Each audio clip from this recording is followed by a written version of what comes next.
there are programmes that senior people in the military are quite worried could be cut. For example, I've talked about Ajax. That's not so much of a concern because it has been terrible. But there are, especially with fighter jets, we've got fifth generation, the most modern, advanced fighter jets. We're supposed to be buying a load of F-35s.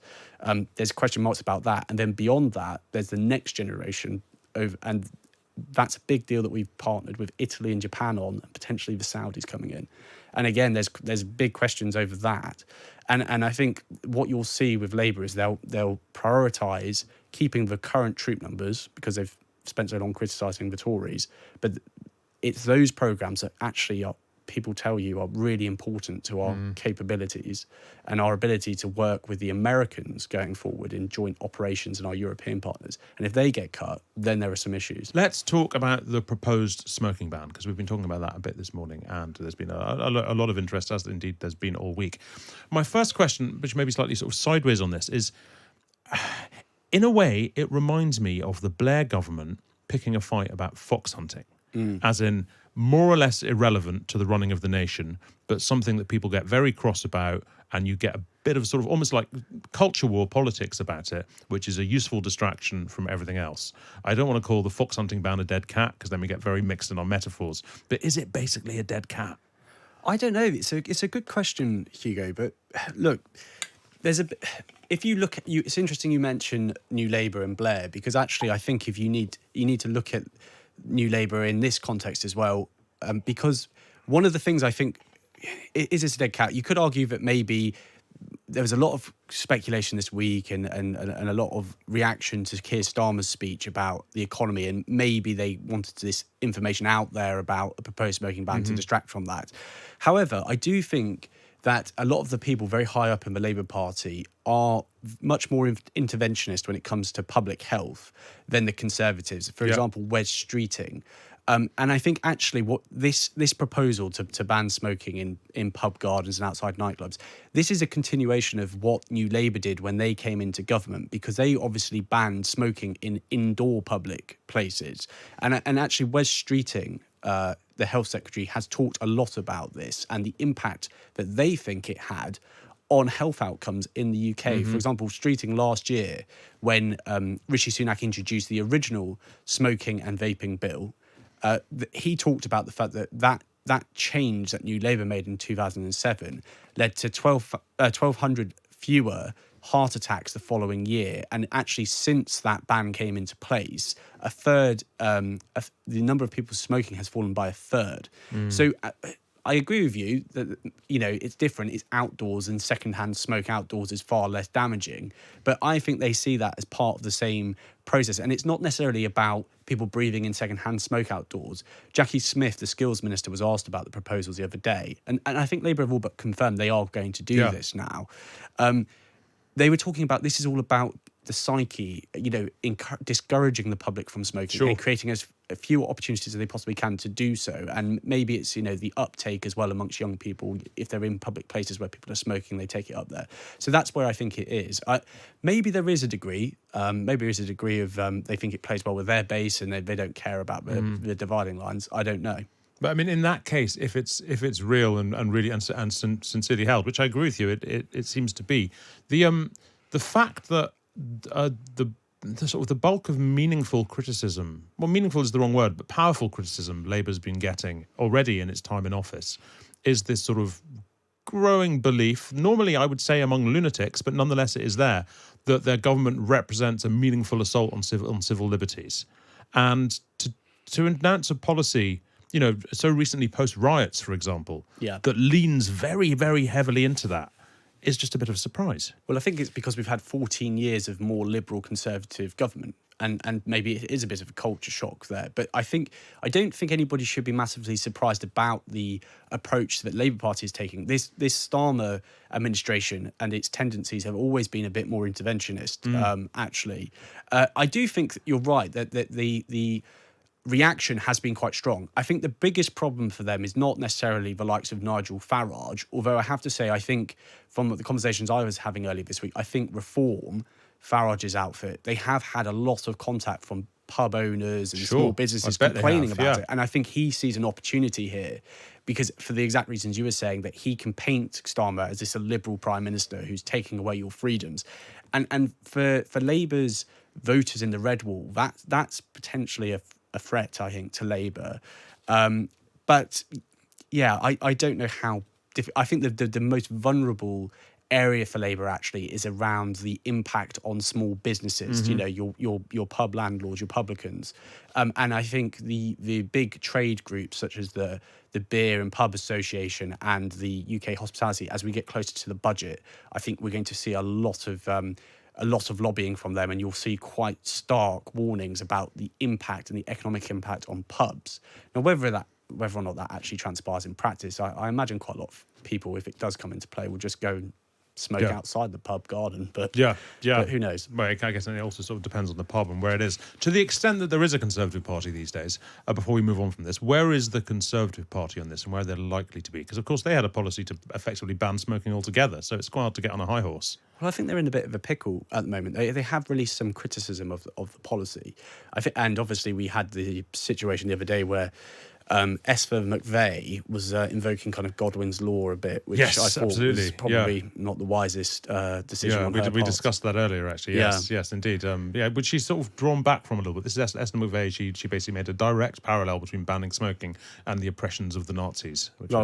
Quite. Yeah. So, but look, I think the problem they've got is that they currently are still led by Rishi Sunak, who is very interventionist in this area. As you say, he introduced the smoking and vaping bill, which hasn't come to pass under him, but Labour have now taken on and seeking to strengthen. So, whilst Sunak is still leader of the Conservatives, I don't really see how they can probably make some criticism, say, well, this goes further than what we would have done, but they can't go for the jugular because Labour can legitimately turn around and say, well, you were proposing and intended to legislate to ban anybody born before 2009 from smoking ever. So, how is our policy that much more radical than yours? Yeah, no, quite. Look, on Keir Starmer generally, his speech at the start of the week, we've been talking about as well, so negative, basically things are far worse than we thought, all that kind of stuff. Really a picture of economic gloom. And of course, we know there's going to be more cuts, which we'll talk about in a minute. Is there any trepidation there among the government that actually you don't really want to talk up gloom? Because, everyone knows economies rest on positivity and optimism. And if you're giving people just zero reason to have any of that, is that wholly wise? It's interesting. There's definitely some people in Labour in government, and I wouldn't characterise those as people as being close to number 10 or number 11. There are a few people who are a bit jittery. They would like to see... Starmer came in and was swept to power on a message of hope and change, positive messaging, and now it's almost quite jarring because within weeks of being in office, it's all doom and gloom, as you say. So there's a few people who think, right, we do need to do the blaming of the Conservatives. We've got to follow that playbook because we have to... It's a good way to make unpopular decisions early, but some people would like them to quite swiftly move away from that towards the hope and change that Starmer promised. But the reality is that I've spoken to quite a few senior people around Starmer and Reeves this week. They don't intend to let up on this negative messaging anytime soon. Okay, there will be a few glimmers of hope along the way in the next 6 months. They're going to be talking a lot about the house building program. They've got a very, very packed legislative agenda when we come back. And Rachel Reeves is going to be talking about growth a lot. But apart from that, they're going to be relentlessly hammering the same messages that Starmer delivered in the Rose Garden. And the reason for that is they intend to make the budget on October the 30th. That is going to be painful. They're making no bones about it. There's going to be some very tough decisions, and it's not just on tax, it's also on public spending, which I know we'll come on to talk about.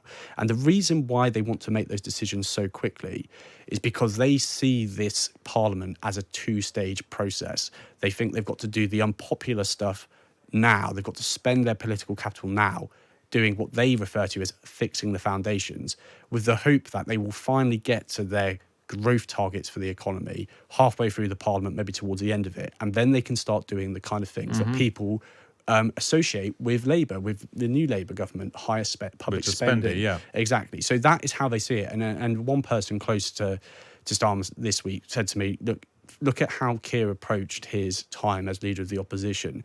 He had a kind of three-pronged approach, or a three-stage approach. It was to change the Labour Party, then to trash the Tories, and then to deliver hope. And they see this Parliament shaping up in similar ways. It's fixing the problems, and then you offer the positivity towards the end. Positivity comes there. I mean, among the cuts that are being talked about, I think the stories this morning about big defence cuts.